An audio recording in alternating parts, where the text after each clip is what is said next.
नवीन नवरी म्हणून घरात आलेल्या हंसिकाने पाहताच पाहता इतक्या जुन्या कामवालींना कामातून काढून टाकलं. हे पाहताच सासू हेमा तिच्यावर ओरडली. पण त्यांना खरा राग तेव्हा आला जेव्हा त्यांचा मुलगा नवीन स्वतःच्या बायकोच्या बाजूने उभा राहिला. अखेर हंसिकेने असं का केलं? यामागचं कारण जाणून घेण्यासाठी व्हिडिओ शेवटपर्यंत पहा. तुम्हाला विनंती आहे की व्हिडिओला लाईक आणि शेअर करा आणि आमच्या चॅनलला सबस्क्राईब करायला विसरू नका. हंसिका आश्चर्यचकित होती की तिला या घरात येऊन 2 तासही झाले नव्हते आणि तिच्या नंदेने बॉक्स उघडण्याच्या नावाखाली तिचं एक सामान पाहून घेतलं. हंसिकाच्या आईने ननंद रिंकीसाठी एक ड्रेस पाठवला होता आणि सोबत एक सोन्याची अंगठीही. पण रिंकीला हंसिकेच्या मेकअपच्या भेटीतून स्वतःसाठी मेकअपचं सामानही पसंत निवडायला सुरुवात झाली होती. तिनं हंसिकेला म्हटलं, "वहिनी, तुम्ही तर नोकरी करता, तुम्ही अजून लिपस्टिक घेऊ शकता, पण हा सेट मला खूप आवडला आहे, मी ठेवून घेते. एकुलत्या एक नंदेसाठी एवढं तर तू करशीलच."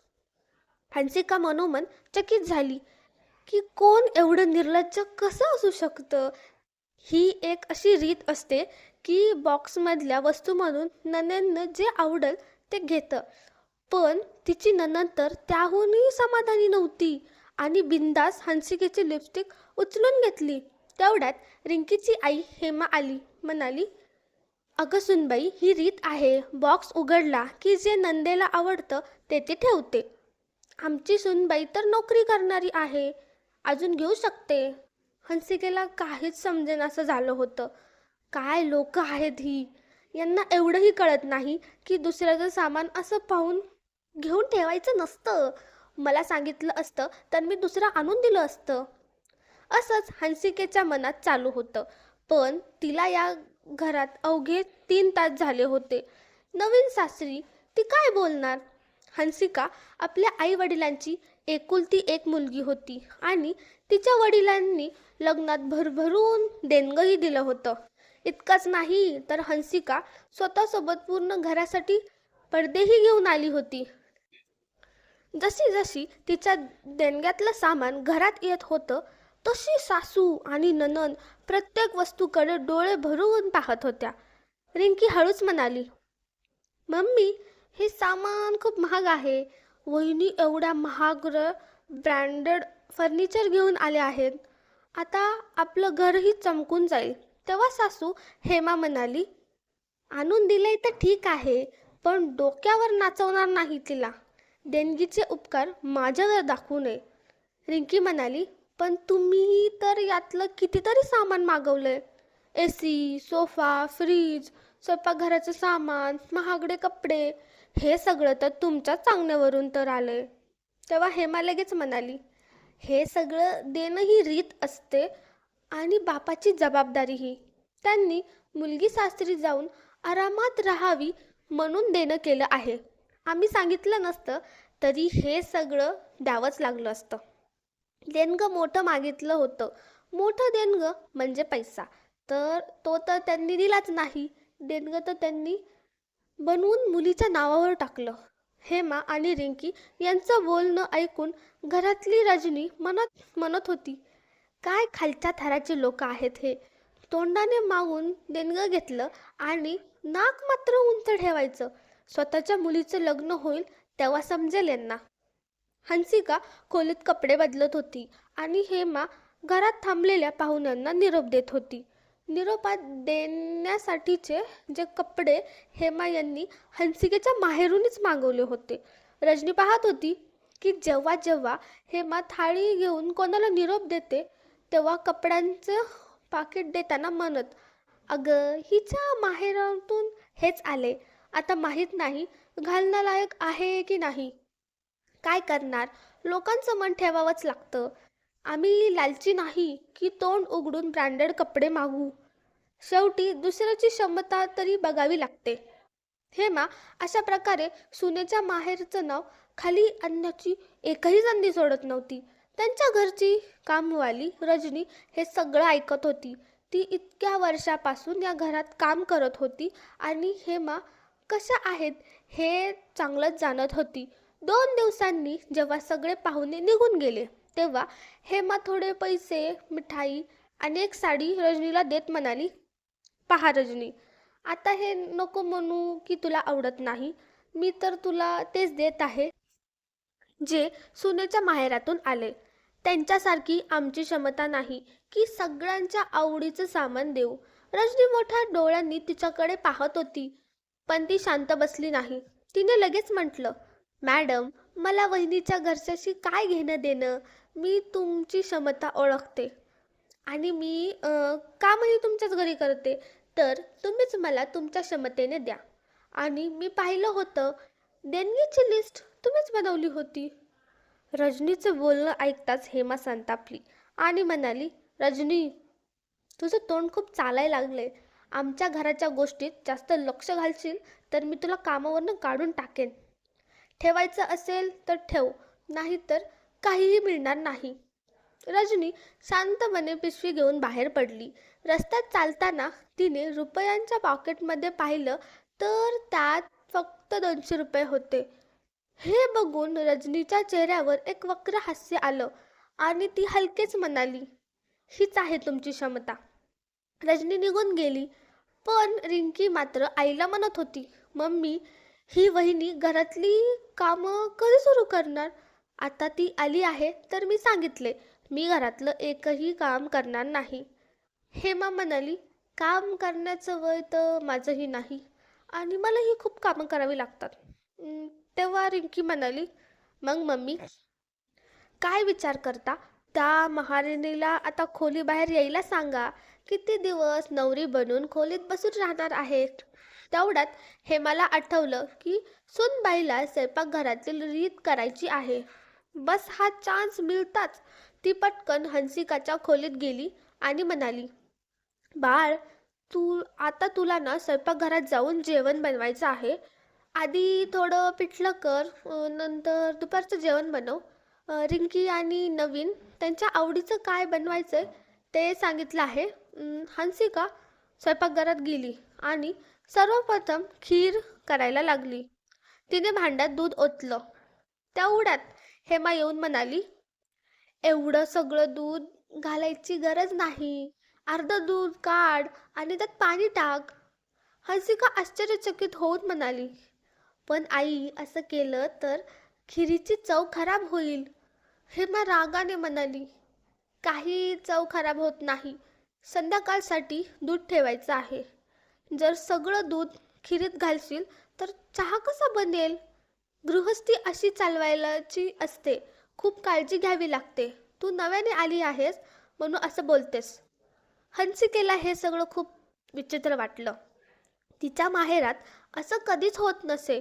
जर व्यवस्थित खर्चाने चालवणं वेगळं, पण इतका काटकसरीपणा तिने कधी पाहिलाच नव्हता. तिने दुधात पाणी टाकून थोडी खीर केली आणि मग रिंकी व नवीनला विचारलं की त्यांना जेवणात काय हवंय. रिंकी म्हणाली, माझ्यासाठी चिली पनीर आणि फ्रायड राईस कर. नवीन म्हणाला, माझ्यासाठी दाल मखनी, मिक्स व्हेज आणि नानही बनव. लग्न झाल्यापासून नीट जेवलोच नाही. खूप काम होतं आणि आज तू छान बनवशील तर मी नक्की खाईन. हे ऐकून हंसिका थक्क झाली. ती मनातच म्हणाली, आज पहिल्यांदाच मी या घरात जेवण बनवते आणि हे लोक असा मोठा मेनू सांगतायत. हंसिका स्वयंपाकघरात जाऊन बनवायला लागली. दुपारच्या वेळेस तिने सगळ्यांना जेवायला बोलवलं. रिंकी आणि नवीन जे म्हणाले होते ते सगळं तिने टेबलवर मांडलं. शिवाय तिथे सगळं जेवण आणि काश्मीरी पुलावही बनवला होता. हेमा तिरक्या नजरेने टेबलकडे बघत होती. तिच्या मनात विचार, इतकं जेवण हिने कसं बनवलं? रिंकीने टोमणा मारत विचारलं, वहिनी, खरं सांग, हे सगळं तुम्हीच बनवलंय ना की हॉटेलमधनं मागवलंय? ती हसत म्हणाली, रिंकी, तुझा अंदाज अगदी बरोबर आहे. हे जेवण बाहेरचंच आहे. मी फक्त खीर आणि काश्मीरी पुलाव बनवलाय. त्याच्यातच इतका वेळ गेला. आणखी काही बनवायला वेळच मिळाला नाही. हे ऐकताच हेमा रागाने टेबलवरून उठली आणि म्हणाली, हा कसला उर्मटपणा आहे? पहिल्यांदा जेवण बनवलंस आणि तेही बाहेरचं मागवलंस. आम्हाला दाखवायचं आहे का की तुझ्याकडे खूप पैसे आहेत? हेमा लाल पिवळी होताना पाहून तिचा मुलगा नवीन म्हणाला, मम्मी, यात एवढं काय वाईट? बाकीचं तर तिनेच बनवलंय. आता तिच्या हाताचं खा ना. हेमा म्हणाली, हो हो, आता तू पतत तिचाच पक्ष घे. शेवटी मी एकटी विधवा आहे. मला तर आधीच कळतंय. एक दिवस मला आश्रमात पाठवशील आणि या सुनेच्या फाजील खर्चामुळे घर उद्ध्वस्त होईल. हंसिकेला तिच्या सासूचं हे रूप पाहून धक्का बसला. ती मनातच म्हणाली, या घरची लोक कशी आहेत? पहिल्याच दिवशी एवढं काम लादलं आणि मी माझं काम हलकं केलं तर मला उलट बोलतायत. त्यावेळी ती काहीही बोलली नाही, पण एकटी असताना तिने नवीनला म्हटलं, नवीन, तुमच्या घरची ही कसली रीत आहे? नव्या सुनेला एवढे प्रकार करायला सांगतात आणि वर बोलूनही घेतात. आणि तुमच्या आईच्या मनात काय आलं की मी त्यांना आश्रमात पाठवेन? अगदी विचित्र विचार आहे त्यांचा. नवीन म्हणाला, हंसिका, माझ्या आईला जास्त मनावर घेऊ नकोस. थोडी जुन्या विचारांची आहे. बाहेरचं जेवण मागवणं तिला फाजील खर्च वाटतो. आणि हो, जुने लोक असंच बोलतात. तुझे आई वडीलही असेच असतील. हे ऐकून हंसिका गोंधळली. आता यावर भांडावं का की शांत बसावं? पण तिने मनात ठरवलंच, या सासूला योग्य धडा शिकवायचाच. एक आठवड्यानंतर हंसिकाने पुन्हा ऑफिस जॉईन केलं. तिच्या सुट्ट्या संपल्या होत्या. पहिल्या दिवसापासूनच सासूने तिला सांगितलं होतं, तुला नोकरी करायची असेल तर सकाळचं घरकाम सगळं करूनच जायचं. नाश्ता आणि जेवण तुलाच बनवायचं आहे. रिंकी कॉलेजला जाते आणि माझ्याकडून या वयात काम होत नाही. हंसिकेने कधीही इतकं घरकाम केलं नव्हतं.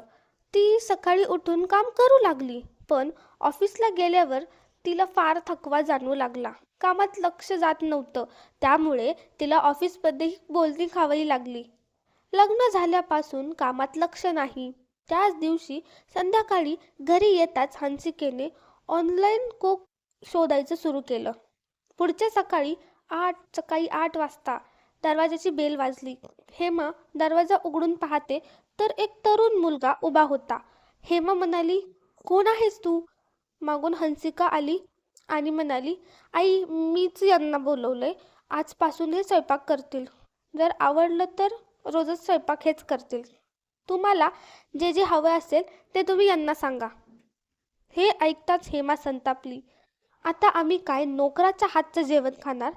हंसिकेने तिचं बोलणं पूर्णपणे दुर्लक्ष केलं आणि त्या मुलाला मेनू दाखवायला लागली. हेमा रागाने पाय आपटत नवीनच्या खोलीत गेली आणि म्हणाली, काय सून आणली घरात? आमचा तर घरावरचा अधिकारच संपलाय. कधी आमच्या घरात बाहेरनं जेवण आलं आणि आज तर सूनबाई घरात स्वयंपाक करणारा माणूसच उभा केला. काय करावं अशा सुनेचं, जी आमच्यासाठी जेवणही बनवत नाही. मीही माझ्या सासूसाठी जेवण बनवले, पण आमची सूनचे हात दुखले ना, म्हणून स्वयंपाकही नाही. नवीन म्हणाला, मम्मी, ती नोकरीही तर करते. जर ती घरातच थकली तर नोकरीवर लक्ष कसं देणार? उलट तुम्ही खुश व्हायला हवं होतं की तुमच्या घरात 2-2 माणसं मदतीसाठी आहेत आणि शिवाय कुक तर तिच्या खर्चाने ठेवला आहे. हे ऐकताच हेमा संतापली आणि ओरडली, मला कळालंय, तूही आता बायकोचा गुलामच झालास. नोकरी करणाऱ्या सुनेची चाकरी करतोयस. पण मी सुनबाईला डोक्यावर बसू देणार नाही. ती तिच्या घरची राणी असेल, माझ्या घरची मालकीन मीच आहे.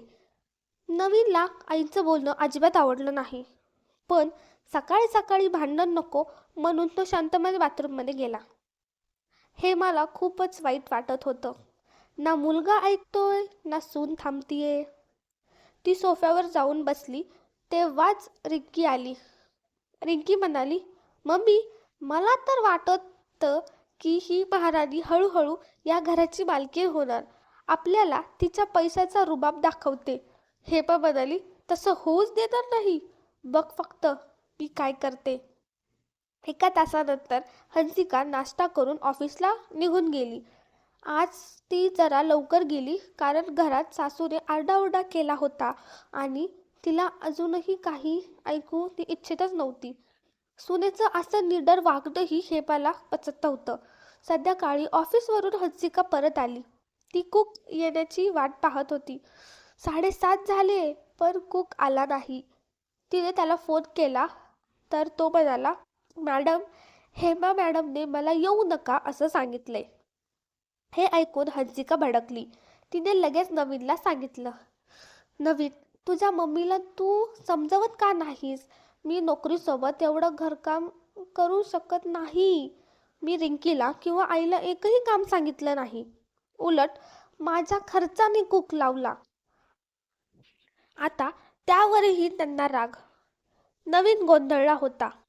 हंसिका बरोबर होती, पण आईला समजावणं म्हणजे आगीत हात घालणं. पुढच्या सकाळी हंसिकेने दुसरा कुक बोलवला आणि त्याच्या जाण्यापर्यंत ती ऑफिसलाही गेली नाही. तिने हेमा काही बोलू नये म्हणून त्याला तिच्या नजरेतून दूर ठेवलं. संध्याकाळी पुन्हा हंसिका ऑफिसवरून परत आली तेव्हा तिने तिच्या देखरेखीखाली कुककडून काम करूनही घेतलं. हेमा रागाने घरभर ओरडू लागली, इथे नक्की चाललंय काय? मी स्पष्ट सांगितलं होतं, घरात स्वयंपाकासाठी कोणी नोकर ठेवायचा नाही. तरीही या महाराणीची हिंमत पहा. सगळ्या मुली आपल्या सासरी कामं करतात. हे काय वेगळं आहे? त्यावेळी रजनी किचनमध्ये भांडी घासत होती. तिने सगळं ऐकलं. रजनी हलक्या आवाजात हंसिकेला म्हणाली, वहिनी, वाईट मानू नका. मी या घरात मजबुरीने काम करते. नाहीतर मॅडमचं वागणं मुळीच सहन होण्यासारखं नाही. तुम्ही तर तुमच्या खर्चाने कुक ठेवून सुटका केलीत, पण यांना धडा कोण शिकवणार? हंसिका रजनीच्या शब्दातलं सत्य विचार करत बसली. तिने ताबडतोब नवीनला ओरडून बोलवलं, नवीन, लगेच बाहेर ये. स्टडी रूममध्ये बसण्याची वेळ नाही. आज इथे निर्णय होणारच. नवीन बाहेर आला. हंसिका म्हणाली, तुझ्या आईला जर काही समजत नसेल तर न समजू दे, पण मी अशा तणावात राहू शकत नाही. त्या मला सुनेपेक्षा नोकर जास्त समजतात. नवीन शांतपणे ऐकत होता. हेमा चमकून म्हणाली, हो हो, तुला काय फरक पडणार आहे? तू श्रीमंत बापाची मुलगी, आमचं घर उद्ध्वस्त करायला आली आहेस. सगळे पैसे नोकरांवर उडवशील.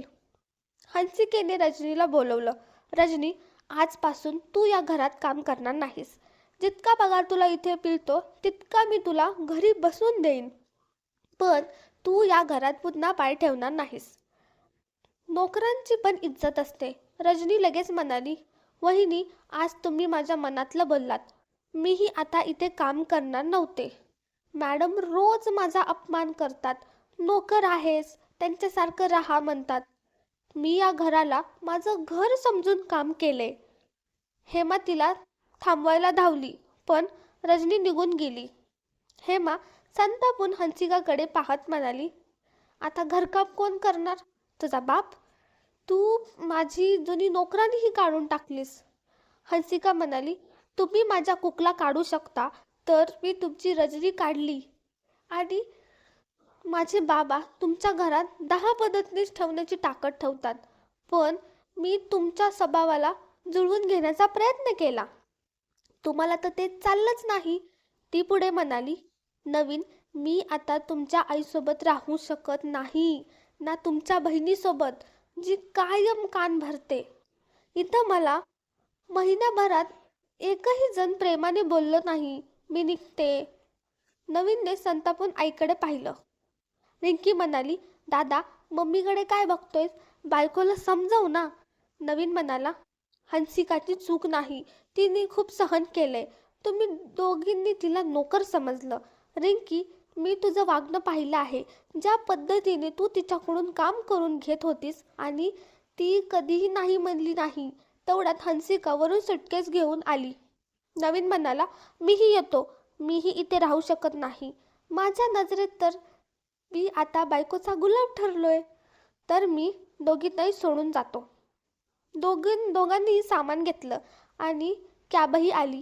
हेमा रडत म्हणाली, पोरा थांब, आम्हाला सोडून जाऊ नका. मला माझी चूक कळली आहे. सुनबाई, मला क्षमा कर. ड्रायव्हरही बघत राहिला. नवीनने कॅब रद्द केली. घरात परत येताच हेमा कोसळून रडली. पोरा, माझी चूक झाली. माझा विचार हट्टी आणि जुने आहे. सुनबाई, तू मला कधीच उत्तर दिलं नाहीस. मी तुझी किंमतच केली नाही. हंसिकाने तिचा हात धरत म्हणाली, ठीक आहे आई, तुम्ही चूक मान्य केलीत हेच पुरे आहे. आता शांत बसा. नवीन म्हणाला, पण मम्मी, याचा अर्थ असा नाही की तुम्ही तिला काहीही बोलाल. तुम्हालाही तिचा आदर करावा लागेल. रिंकीही पुढे आली. वहिनी, मला माफ करा. मी चुकले. मला तुमच्यासारखं व्हायचंय. मला मदत कराल ना? हंसिका तिला मिठी मारून म्हणाली, नक्की करीन. फक्त तुमचं प्रेम आणि आदर हवा.